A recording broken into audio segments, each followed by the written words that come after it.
Viewers, post your location and local time. I like knowing where this story finds you. Now picture this. A quiet suburban street, morning sun warm enough to make the driveway shimmer, and Evan Cole just hitting the garage door button. His 2019 blue BMW sits there like a work of art hood catching the light, as if the paint itself is having a good hair day. He's not going anywhere, just reaching for his torque wrench in the red toolbox. Then from the edge of his driveway comes a sound historians still argue whether it was a shriek or a banshee audition. Framed in the garage opening is Karen Clean, HOA president, floral cardigan, neat short hair. Everything about her says, I run this place, except now her face is all twisted outrage. She points at the BMW as if she's discovered a priceless relic in the wrong museum. Thief, she screams. Neighbors peek through blinds like it's live theater. One or two even step outside with their phones up because in the age of streaming, everything is content. Evan doesn't shout back. He knows Karen drives a white Lexus that looks like it was detailed by monks. His BMW is in his name, paid with his money insured under his policy. But logic is a fringe hobby in Karen's world. She calls 911 shaking with what she thinks is righteous fury. Jane, his wife, appears in the doorway holding a spatula and deadpans Evan. What did we say about stealing cars from the neighbors? That earns a tiny smile from him. From Karen, not so much. By the time officers Rex and Vinny arrive, Karen's ready to direct and star in her own crime procedural. They run the VIN, confirm it's Evan's car, and give her a sharp warning about false reports. But as she storms off, the look in her eyes is pure, this isn't over. 2 days later, the war begins, tiny white envelopes tucked under his door handle. First, fine $50 for grass a quarter-inch too tall. He pays it, files it in a manila folder labeled Karen. Then comes $75 for a Christmas wreath in February. $100 for excessive glare from a wax job.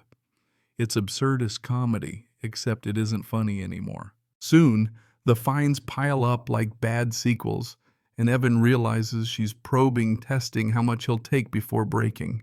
He trims the lawn to millimeter perfection, swaps the welcome mat, and pays each fine, always filing away the proof.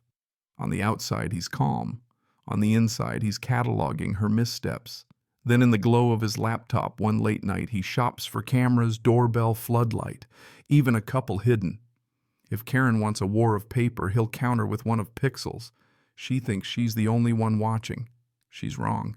The first few nights of footage are painfully ordinary mailman on schedule, neighbor Eli walking his dog, Karen's white Lexus nosing out for errands. Then on night 3, a motion alert pings Evan's phone at 11:47 p.m. The floodlight snaps on, and there she is, tape measure in hand, inspecting hairline cracks in his driveway like she's auditioning for a geology special.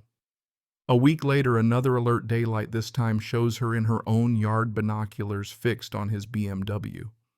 Historians still argue whether that was neighborly concern or full-blown automotive obsession. Evan saves every clip. Karen stuffing another fine under his door for unauthorized landscape modifications because Jane planted roses near the mailbox is particularly precious. One late-night recording even catches her leaning toward his living room window. The folder grows dates times descriptions.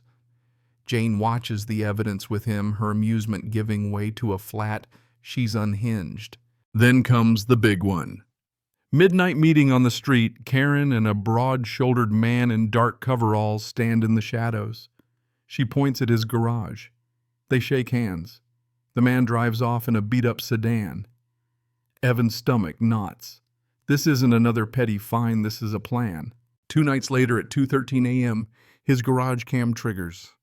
A thin wire snakes under the door, hooks the emergency release, and with a click, the door is freed from its motor. A tow truck rolls silently into the drive, amber lights flashing low. 2 men, one from the meeting, heave the door up and eye the BMW like pirates sizing a prize. One fiddles with the lock bypass tool, the other unspools a heavy chain, dragging it with a metallic scrape that makes Evan's teeth ache. Jane's wide awake now, phone in hand, relaying to 911 theft in progress, suspects in the garage, live video available.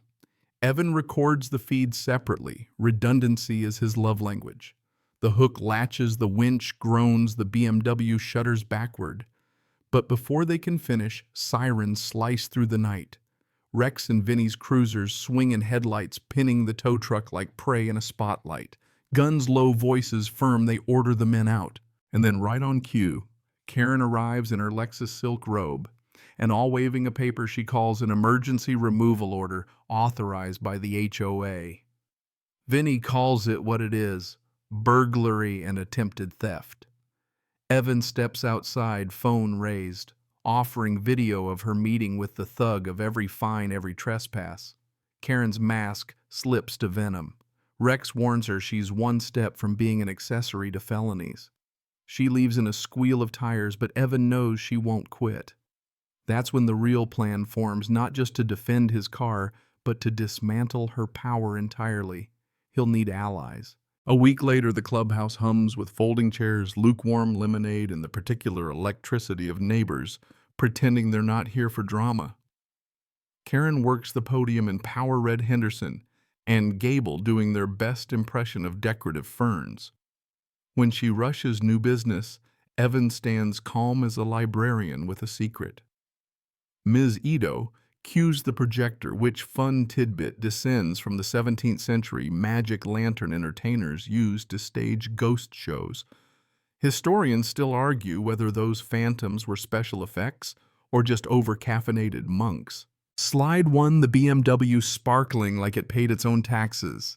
Chuckles ripple. Slide 2, Karen's driveway thief moment. The room inhales as one, the collective gasp so synchronized it could qualify for an Olympic event. Then the fine montage, grass millimeters, festive wreath, high gloss glare absurdity, stacking like pancakes at a diner that doesn't own forks.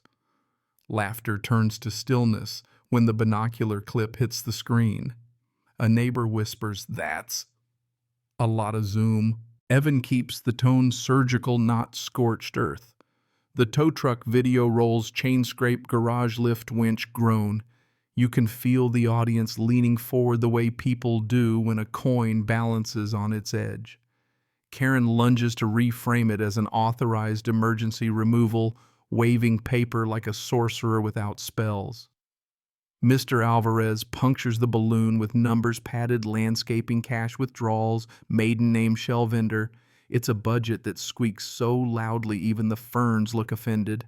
Evan nods to Deshawn, who details auction kickbacks with the weary precision of a man who's lifted too many bad chains. Cornered. Karen grabs the mic and sprints off a rhetorical cliff. "I was going to take that car and sell it myself." The room freezes. Historians still argue whether the pause that follows lasts 3 seconds or a small eternity. From the back, Rex and Vinny, already present at Evan's request, step through the aisle like a moral of the story in sensible boots. Handcuffs click justice with a metronome, and the board is recalled before Henderson can rehearse his Humi shrug. By sundown, an interim team forms: Alvarez with the gavel, Ito with the portal, Eli Gnome Division with common sense. Towing rules are rewritten, votes go public, and the HOA budget stops behaving like a mystery novel. Evan's BMW back to being just a car, albeit one that now qualifies as a local folk hero and on clear days a highly motivational mirror. The days slide into something gentler, and he breathes in a neighborhood that sounds like it remembers itself. The bicycles ticking cool in the shade, a sprinkler hushing across new grass, the thin laughter of kids that seems to stretch the afternoon a little wider than it was. He wipes a circle on the BMW's hood and sees for once only a face, not a battleground. And the way the paint gathers the sky makes the clouds look close enough to pockets soft enough to keep.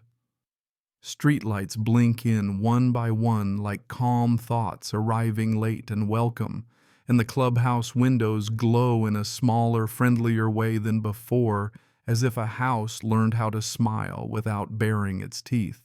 Papers that used to threaten now stack neatly as proof, then settle into drawers that close without arguing. Rules that used to prod now stand like gentle posts along a path easy to follow, hard to twist.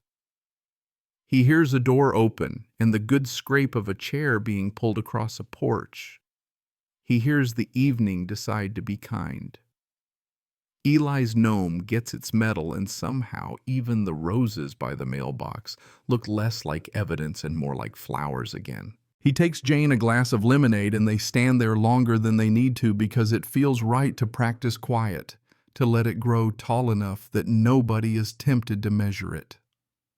The garage door hums steady and low, and the last gold of the sky lays itself across the driveway unafraid. If there is a lesson, it is simple and patient, that steady light can outlast a loud shadow, that care can be stronger than control, that a home can be defended without hardening the heart that lives there. And as night comes on, he lets the calm finish the sentence, softer, slower, easier. Good night now, sleep safe, all is well.